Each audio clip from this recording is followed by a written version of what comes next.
Assalamualaikum warahmatullahi wabarakatuh.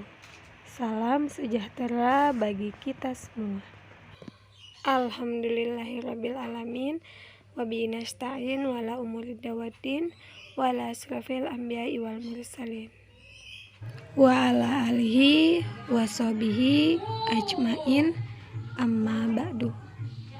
Alhamdulillahirabbil alamin. Puji syukur kehadirat Allah Subhanahu wa Ta'ala yang telah memberikan nikmat sehat dan taufik hidayah kepada kita semua, serta kemudahan dalam menempuh semester akhir ini. Yang terhormat, dosen pengampu mata kuliah penelitian linguistik, yaitu Bapak Nur Irwansyah NPD, dan teman-teman R8C yang kami banggakan. Kami dari kelompok 1 yang beranggotakan Rindi Antika dengan NPM 2018 21500-259, Dita Septiana 2000 dengan NPM 2017 21500-372, dan saya Lailawati 2018 21500-254. Pada kesempatan kali ini saya akan menjelaskan materi pada bab 1, yaitu tentang hakikat penelitian, tujuan penelitian, asas penelitian, dan penggolongan penelitian. Materi yang pertama yaitu hakikat penelitian. Penelitian atau research yang berasal dari bahasa Inggris di mana re berarti kembali dan search berarti mencari. Jika digabungkan bermakna mencari kembali untuk mendapatkan sesuatu. Definisi penelitian menurut beberapa ahli antara lain sebagai berikut. Yang pertama yaitu Sanapiyah Faisal yang berpendapat bahwa penelitian adalah suatu aktivitas dalam menelaah suatu problem dengan menggunakan metode ilmiah secara tertata dan sistematis untuk menemukan pengetahuan baru yang dapat diandalkan kebenarannya mengenai dunia alam dan dunia sosial. Menurut Hadi, beliau berpendapat bahwa penelitian adalah usaha dalam menemukan segala sesuatu untuk mengisi kekosongan atau kekurangan yang ada, menggali lebih dalam apa yang telah ada, mengembangkan dan memperluas, serta menguji kebenaran dari apa yang telah ada namun kebenarannya masih diragukan. John berpendapat bahwa penelitian adalah pencarian fakta menurut metode objektif yang jelas dalam menemukan hubungan antara fakta dan menghasilkan hukum tertentu. Kerlinger tahun 1986 mengatakan bahwa penelitian adalah suatu penyidikan sistematis, terkendali, empiris, dan kritis mengenai fenomena-fenomena alam yang dibimbing oleh teori dan hipotesis mengenai hubungan-hubungan yang diduga ada di antara fenomena-fenomena tersebut. Menurut Kemendikbud tahun 1999, penelitian merupakan kegiatan taat kaidah dalam menemukan kebenaran dan menyelesaikan masalah dalam ilmu pengetahuan, teknologi, dan budaya. Menurut Kamus Besar Bahasa Indonesia tahun 2001, penelitian adalah pemeriksaan yang teliti atau kegiatan pengumpulan, pengolahan, analisis, dan penyajian data yang dilakukan secara sistematis dan objektif untuk memecahkan suatu persoalan atau menguji suatu hipotesis untuk mengembangkan prinsip-prinsip umum. Penelitian merupakan aktivitas yang bertujuan mengetahui seluk-beluk sesuatu. Penelitian dilakukan karena ada suatu masalah yang memerlukan jawaban atau ingin membuktikan sesuatu yang telah lama dialaminya. Atau mungkin mengetahui berbagai latar belakang terjadinya sesuatu. Banyak sekali alasan munculnya penelitian. Penelitian dalam pengetahuan empiris pada umumnya bertujuan menemukan, mengembangkan, atau menguji kebenaran pengetahuan. Menemukan berarti berusaha mendapatkan sesuatu untuk mengisi kekosongan atau kekurangan. Mengembangkan berarti memperluas dan menggali lebih dalam apa yang sudah ada. Sedangkan menguji kebenaran dilakukan jika apa yang sudah ada masih atau menjadi diragukan kebenarannya. Penelitian yang bertujuan menemukan problematika baru bisa disebut dengan research explorative.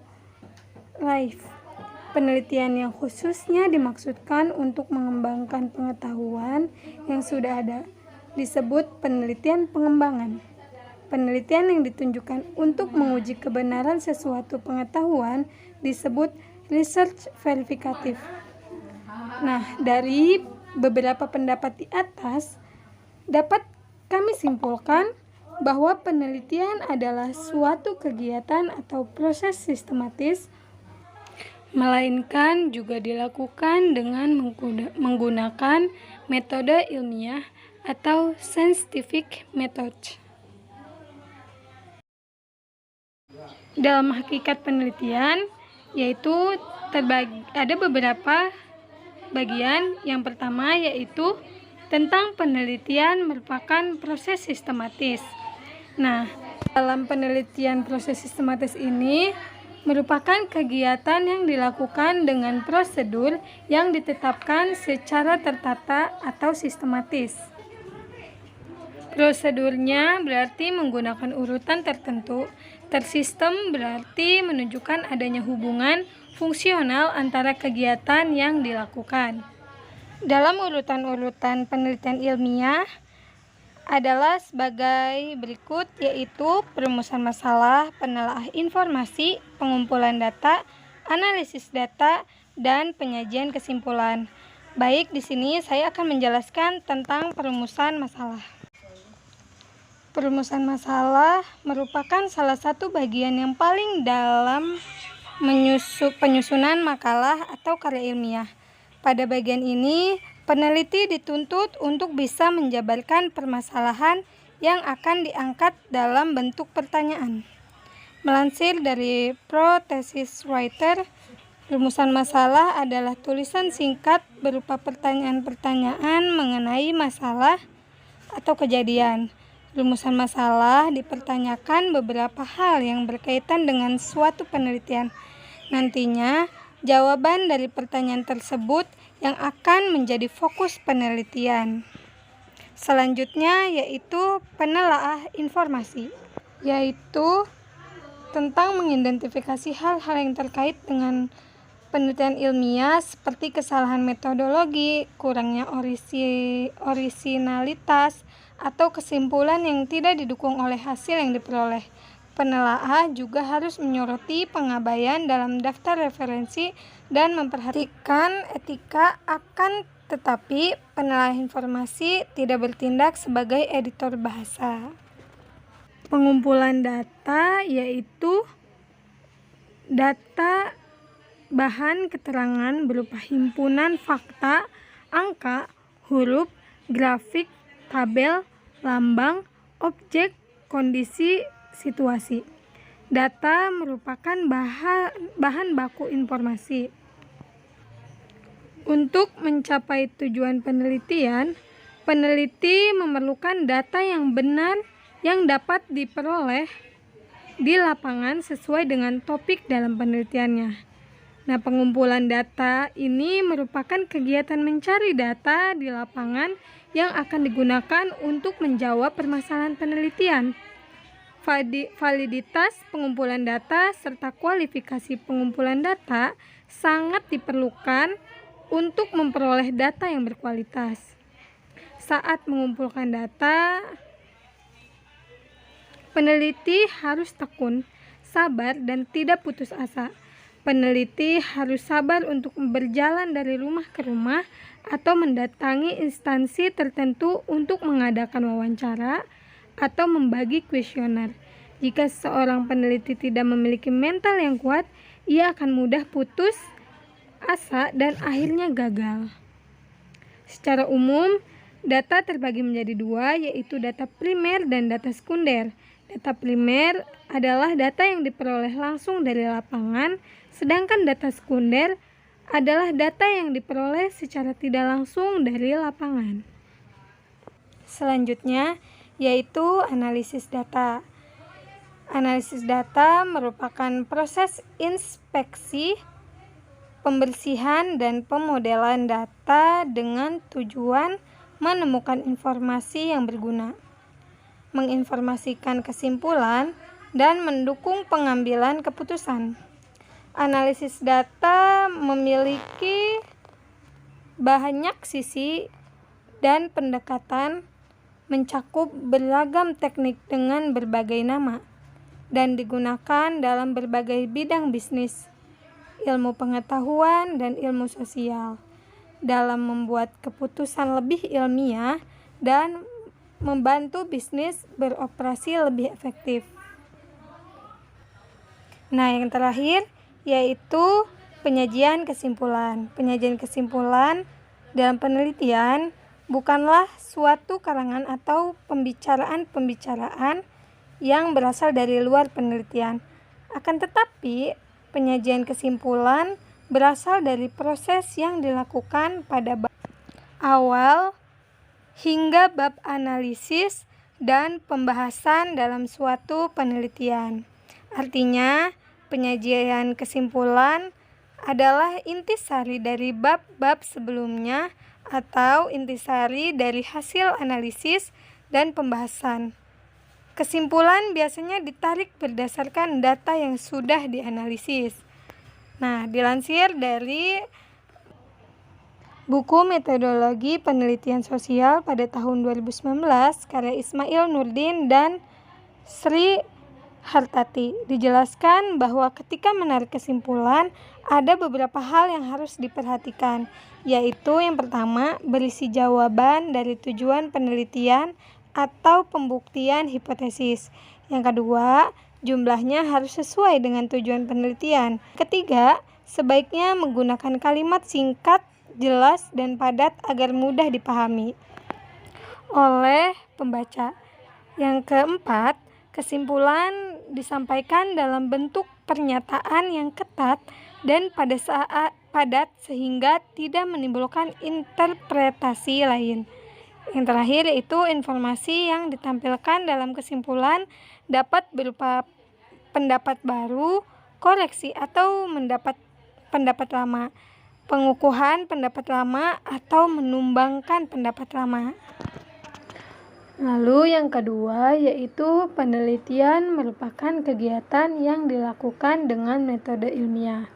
Nah, penelitian ilmiah merupakan kegiatan yang dilakukan secara sistematis, terkendali, empiris, dan didasari penalaran.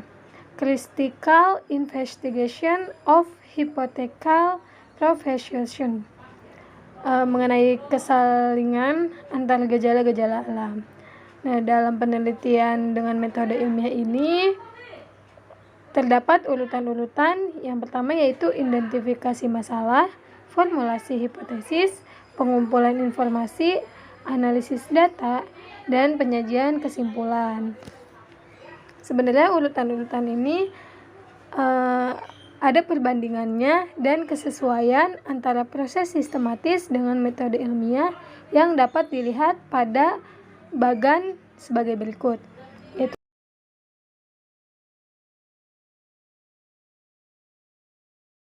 setelah kita membahas hakikat penelitian, selanjutnya kami akan membahas tujuan penelitian. Nah, penelitian ini bertujuan untuk menemukan atau menggali, mengembangkan atau develop atau extension dan menguji teori atau testing. Nah, teori dijelaskan sebagai serangkaian asumsi, konsep, konstruk dan proposi untuk menerangkan suatu fenomena sosial secara sistematis dengan cara merumuskan hubungan antar konsep. Menurut Kinayati dan Sumaryati pada tahun 2010, halaman 17. Nah, dari situ penelitian akan menghasilkan teori. Sebaliknya, teori dalam hubungannya dengan kegiatan penelitian dapat memberikan kerangka kerja bagi pelaksanaan penelitian. Teori dapat membantu dalam merumuskan problem, pengajuan hipotesis, penyusunan desain, pengembangan instrumen, pengumpulan dan analisis data, serta membangun dalam menginterpretasi data.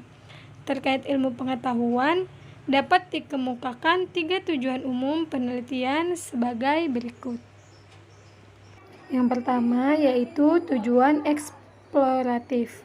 Nah, tujuan eksploratif ini sifatnya ingin tahu, manusia juga membentuk manusia untuk dapat menemukan sesuatu yang baru dalam suatu bidang tertentu.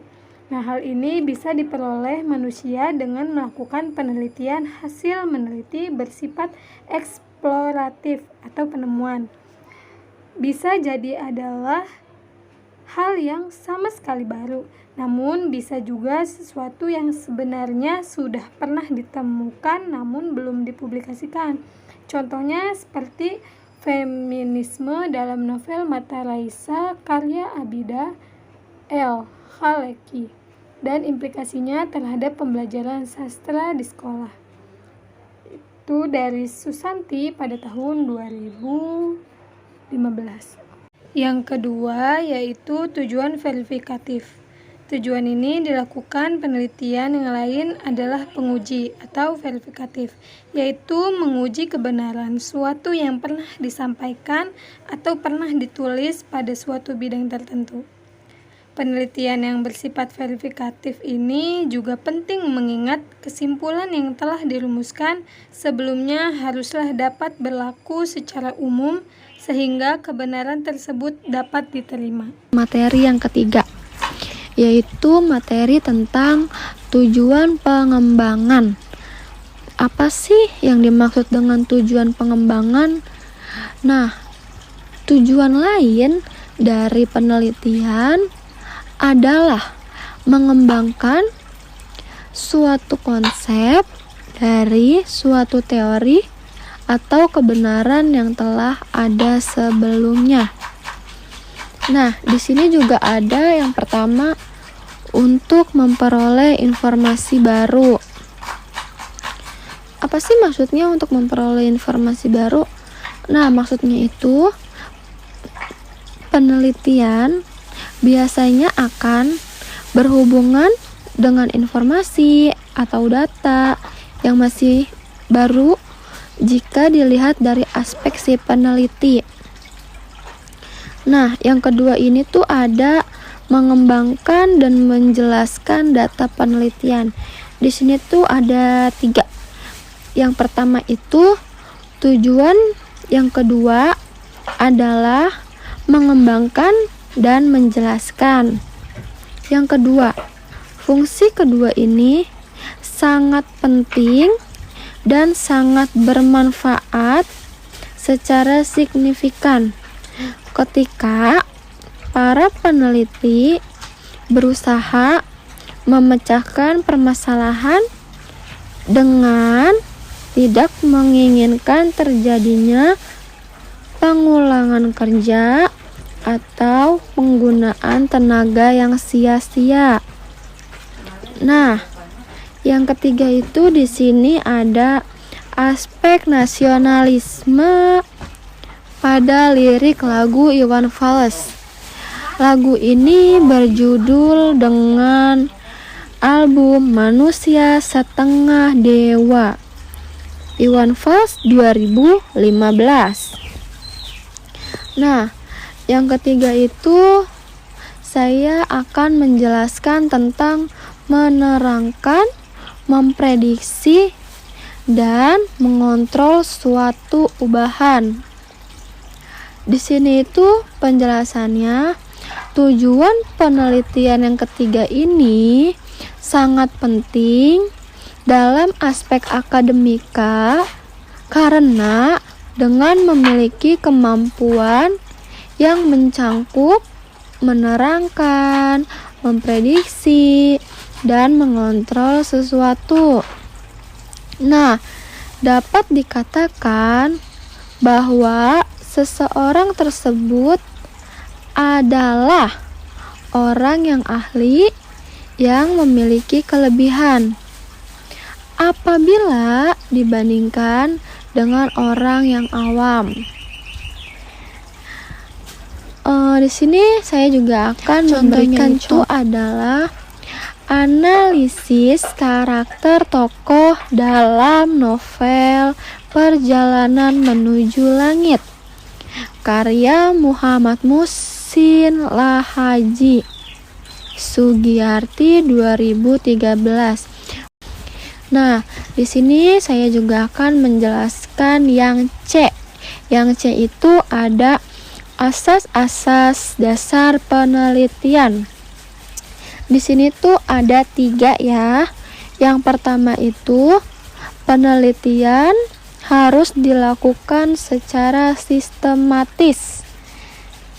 Penelitian merupakan salah satu bagian dari kegiatan ilmiah yang menuntut kedetailan informasi sesuai dengan kaidah keilmuan yang berlaku. Nah, yang kedua itu ada penelitian harus menghasilkan pengetahuan yang valid, reliable, dan objektif.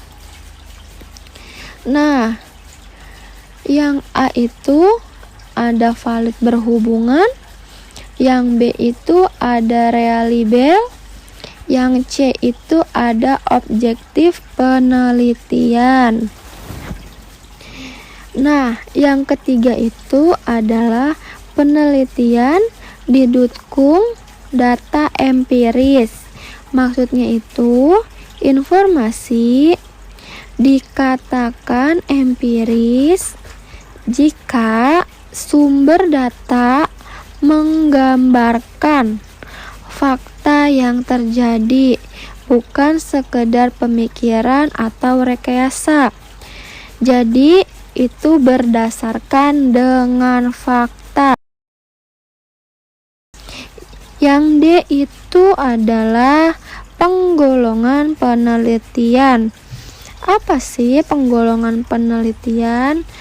Penggolongan penelitian itu adalah penggolongan penelitian digolongkan berdasarkan tujuan dan berdasarkan desain metodologi.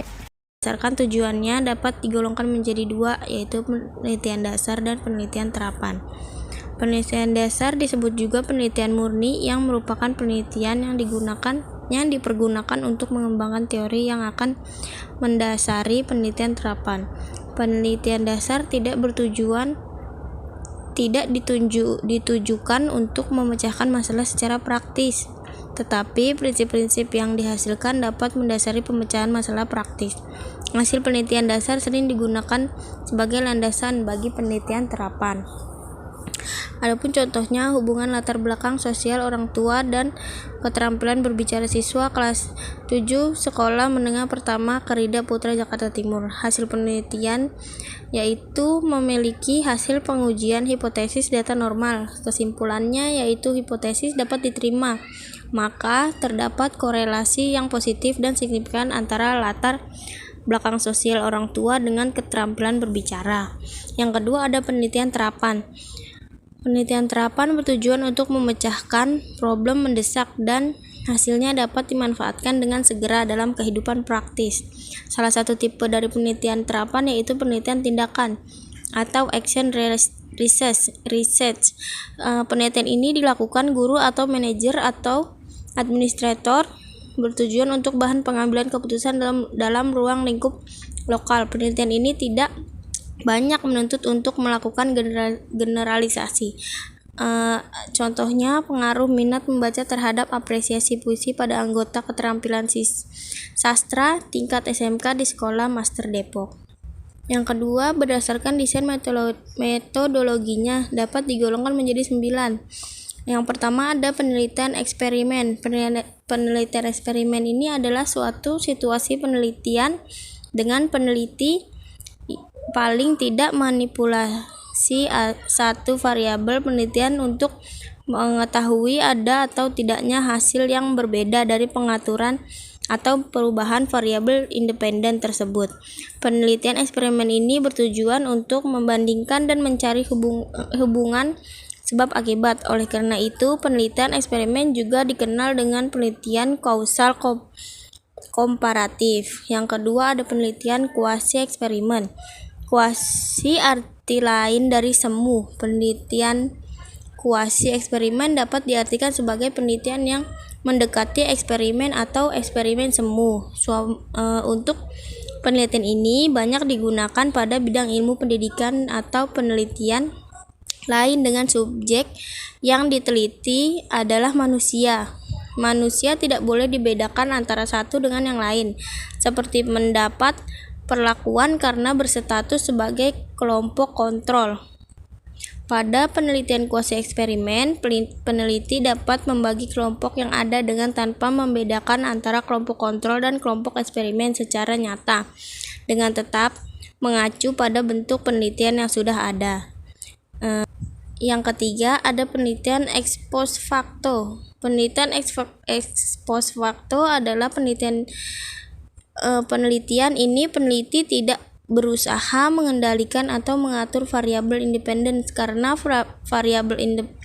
variabel penelitiannya sudah terjadi. Variabel independen tersebut biasanya muncul atau terjadi dalam setting alami. Dari variabel-variabel yang telah muncul secara alami tersebut, peneliti berusaha menentukan hubungan antar variabel. Yang keempat ada penelitian survei. Perbedaan antara penelitian ex post facto dengan penelitian survei tidak begitu jelas. Keduanya tidak mengendalikan variabel penelitian. Perbedaannya terletak pada diperolehnya data sekarang. Sedangkan penelitian survei terjadi pada saat penelitian itu dilaksanakan. Karena ada ciri yang membedakan data pada penelitian survei merupakan current status atau present condition atau kondisi saat melakukan penelitian. Yang kelima ada penelitian historik. Penelitian historik merupakan kegiatan penelitian untuk memecahkan masalah. Penelitian menggali data yang telah terjadi pada masa lampau. Tujuannya untuk mendeskripsikan fakta-fakta pada masa lampau. Metode penelitian historik merupakan penyelidikan yang kritis terhadap keadaan-keadaan, perkembangan juga pengalaman pada masa lalu, dan menimbang secara cukup teliti serta hati-hati tentang bukti validitas juga sumber sejarah atau dari sumber-sumber keterangan tersebut. Yang keenam ada penelitian etnografi. Penelitian jenis ini umumnya dihubungkan dengan penelitian pada bidang antropologi. Untuk penelitian kemasyarakatan, penelitian etnografi merupakan penelitian etnografi merupakan pendeskripsian secara analitik dan mendalam tentang situasi kultural yang spesifik. Yang ketujuh ada konten analisis. Penelitian ini berusaha menganalisis dokumen untuk diketahui isi dan makna yang terkandung dalam dokumen tersebut. Macam-macam dokumen antara lain karangan tertulis, gambar, grafik, lukisan, karton, biografi, fotografi, laporan, buku teks, surat kabar, film, drama, buku harian, majalah, dan buletin. Yang ke-8 ada penelitian deskriptif. Penelitian ini juga sering disebut penelitian pra-eksperimen. Dalam penelitian ini, Penelitian melakukan eksplorasi dan menggambarkan dengan tujuan dapat menerangkan serta memprediksi terhadap suatu gejala yang berlaku atas dasar data yang diperoleh di lapangan. Penelitian deskriptif ini hanya berusaha menggambarkan secara jelas dan sekuensial terhadap pertanyaan penelitian yang telah ditentukan sebelum para peneliti terjun ke lapangan, dan mereka tidak menggunakan hipotesis sebagai petunjuk arah atau dalam penelitian.